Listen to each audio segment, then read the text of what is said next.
Namaskar, this is Tilak Datta. Welcome back to my channel.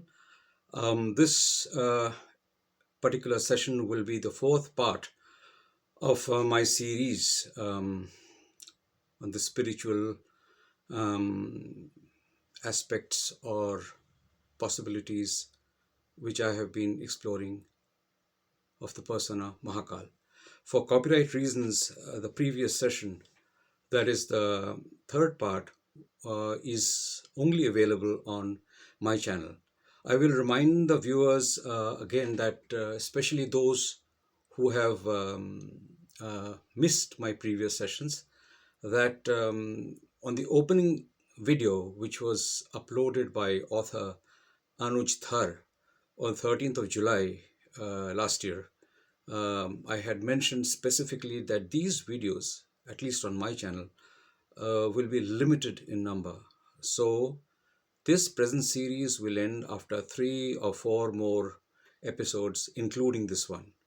Secondly, I keep receiving plenty of questions even now about what Dr. Mishra, Mrs. Rita Banerjee, Dr. V.N. Arora, all from Faizabad, and Sri Bijoy Nag and others from Kolkata told me directly about Bhagwanji's passing away story, that part. Those who have been following my video sessions should know by now that this issue is irrelevant as far as my own viewpoint is concerned, even after taking into account all the testimonies which I have recorded or learned from Bhagwanji's followers on the subject of his death. However, I will share some excerpts from those interviews in one of my coming episodes. Also, I would request viewers to kindly take note of journalist and defense analyst Dr. Vishambar Nath Arora's recent long session hosted by author Chandrachud Ghosh on his channel, where Dr. Arora mentioned a miraculous incident after Bhagwanji's stated demise in September 1985. This happened in Lucknow in December 1985 when Dr. Arora was unwell, and he, together with his colleague, journalist Nirmal Nibedan, found a big chemist shop open in a prominent area of Lucknow well past midnight, which sold him the medicines to tide over his illness. The next day, the shop did not exist. It was never found again. Okay, so now we will return to to carry on from my last episode, what I see as incongruities and apparent contradictions in the two options that I drew up for Bhagwanji. First, it is important to note that on many occasions where the language used by Bhagwanji, as transcribed in the book Oi Mohammadam Ashe and other people, whether he spoke in English or in Bengali, it simply appears substandard and grammatically incorrect. This sharp contrast in language is one such incongruity in many pages of transcribed talks in the book.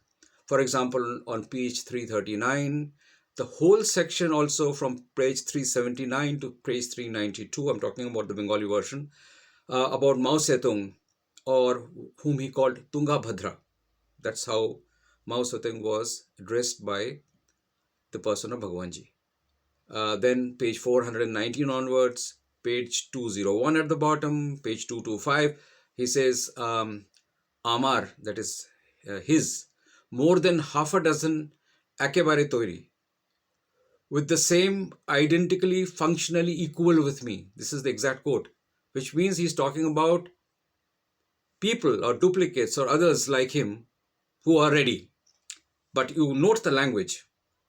Then much of page 372, page 79, where he says they want to chakthe independent Muslim Bengal. So he's talking about the aftermath of the liberation of Bangladesh, and he says Okay, the local population there wanted to get a taste of what independent Muslim Bengal would be like. So the quote is, they want to chakhte, they want to taste.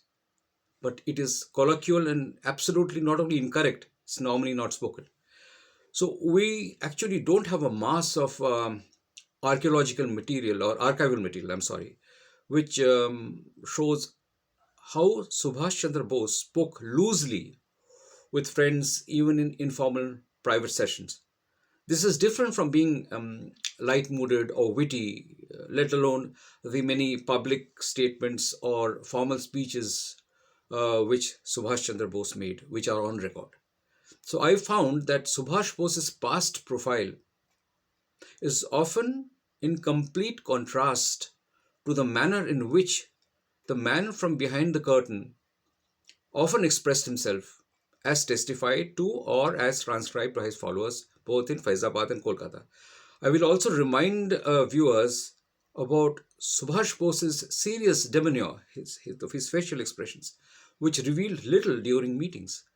This had been noted by authors Hugh Toy and Rudolf Hartog.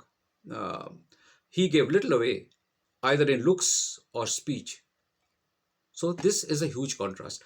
My point is, in that case, who was talking in this manner at times from behind the curtain? Second point, there are quite a few examples when Bhagwanji is portrayed to have boasted of his powers. Examples, he talks about having the power of Thor in his hands, or he says, I have split USSR, or I will rouse Saturn on page 402, for instance. There are many other examples. Now, as a rule, such boasting, this is the only word I can use, such boasting which mentions I as the doer, the person who does it, is taken as completely detrimental for the spiritual process. In no stream of spirituality in our lines, the adhyatmic practices, Tantra Yoga, Raja Yoga, you name it, is such boasting encouraged. This is the incongruity number 2. And this is all the more so when the same saint, Bhagwanji, is repeatedly quoted as saying that he wanted to be remembered only as a fleck or a dust particle of Bengal, who was just a mortal coil carrying out a grand design by his supreme mother or a supreme energy. So this is someone who wanted his ashes to be, put in an unknown spot over which ordinary people would walk, not knowing that somebody's remains were under their feet. So this I doing this grand design and I being this, there is, I think, incongruity of a certain kind. Incongruity number 3, ascetics who have reached a certain level are almost always able to access precognitive or clairvoyant abilities. So that means when followers sat across that curtain, Bhagwanji could often read them like an open book. He could describe events about them or about other things in the future or even in the present with unbelievable accuracy. Now, this is a fact testified to many, many times. Yet, when politician Samar Guha was apparently trapped by his political opponents into showing off a doctored photo of Subhash Chandra Bose as being in hiding, the saint never warned him beforehand. Not only that means even if he knew, he didn't warn him, which is strange. Not only that, after this happened, Bhagwanji cut off all his followers, all of them, and shifted to an address unknown to them. Now, is this only for security reasons? Why would such an elevated soul punish all for the mistake of a single person, even though Samar Guha had given his life to this cause?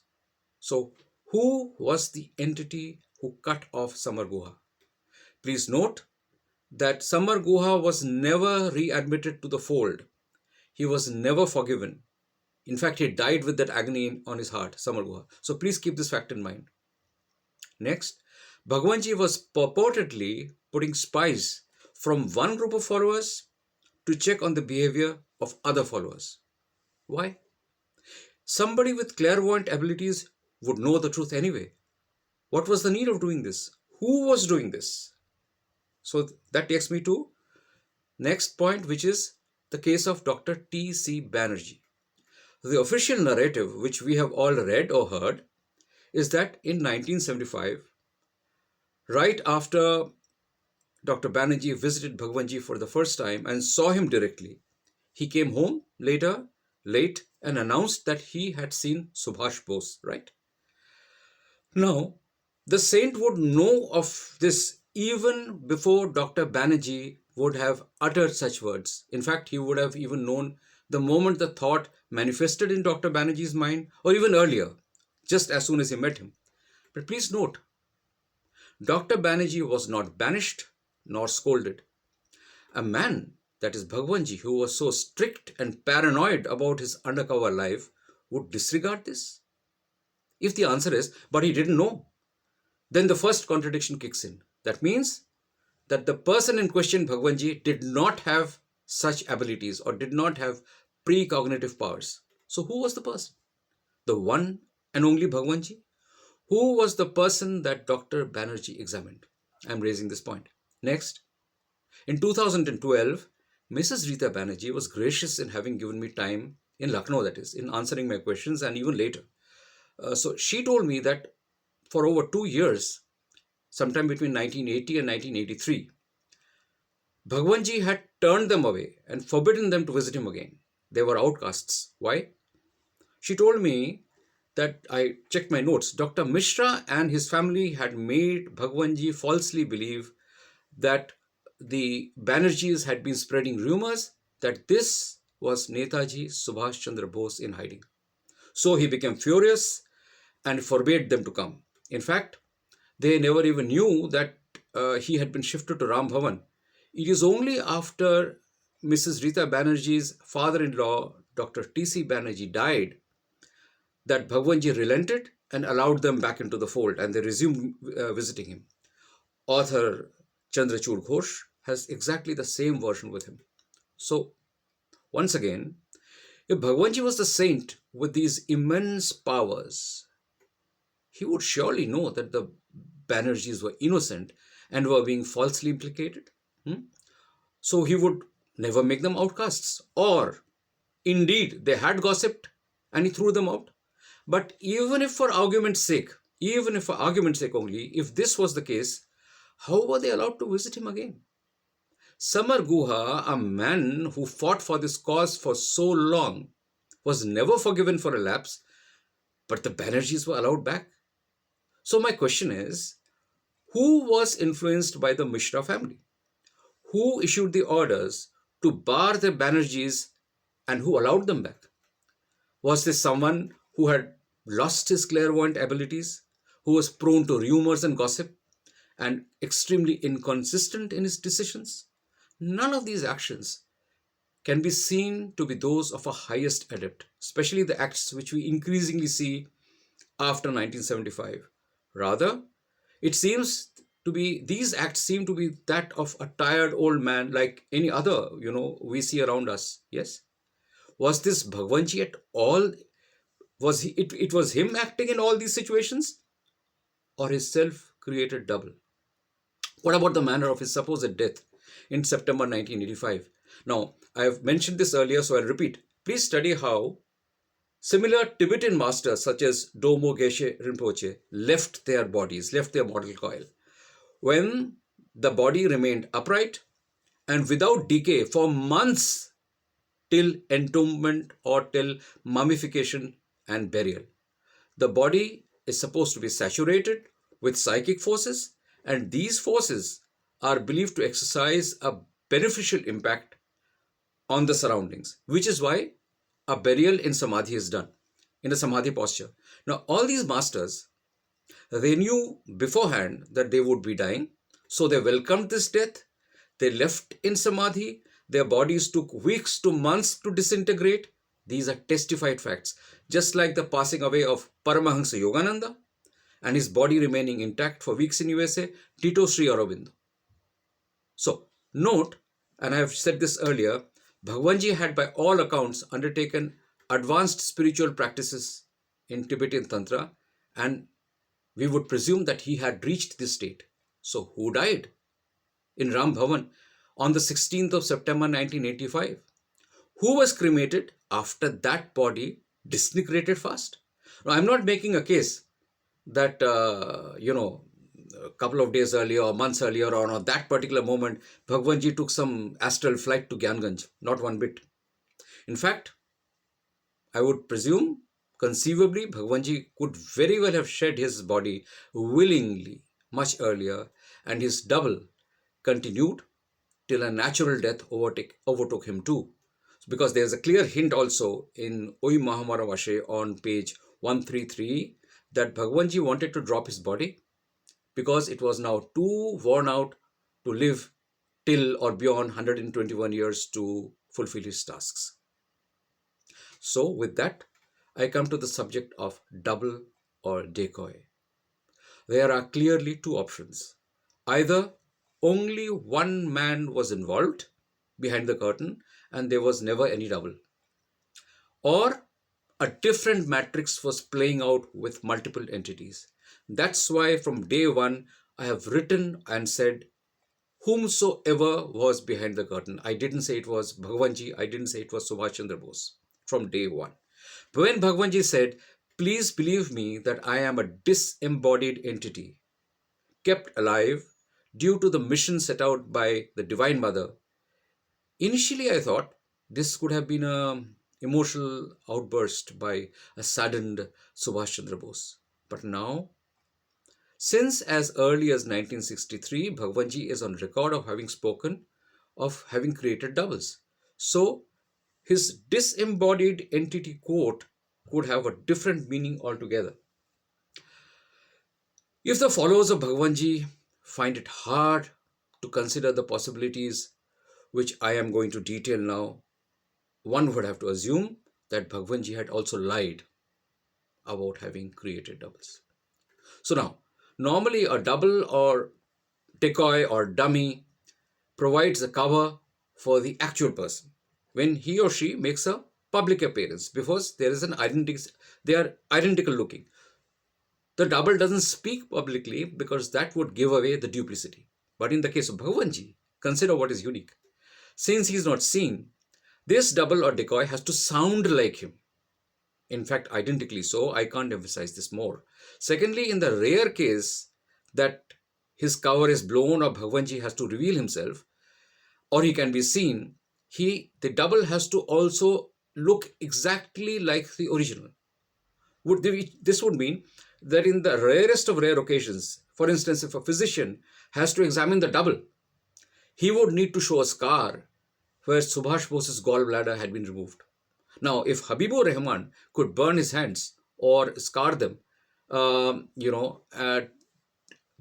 can't see any reason why a double would not produce a scar for his leader or for his master. The parting in the front teeth, many other aspects also had to be there apart from the rest. There had to be a great similarity of looks. Thirdly, if the same double has to attend to letters or correspondence over a protracted period, since the original Bhagwanji was attending a task somewhere, the handwriting too had to match consistently over a long period. Last, the opinion, thoughts, expressions of the doubles or decoys too needed to match the original very closely, or else there would certainly be cause for suspicion. For example, if the original Bhagwanji loved certain kinds of food, or he spoke of political forces in specific terms, then the dummy could not be heard to offer a different opinion or even words about the same. Or if the double regularly directly contradicted what Bhagwanji said about India's coming destiny, for instance, as described in Oi Mahamara Vashe, then one would begin to have doubts, whoever was listening. Please think this through carefully. I hope his followers, whether in Kolkata or in Faizabad, will not deny this and say, we are sure it was him behind the curtain whom we have heard, that would be underestimating the enormity of Bhagwanji's powers, his choice of double or doubles. Because the cover would normally be so perfect that no one would be able to crack it. You see Subhash Bose's track record earlier, how he eluded so many forces with his perfection in subterfuge. That's all for today. I will continue on this subject and conclude it in my next session. Take care. Namaskar. Till the next time.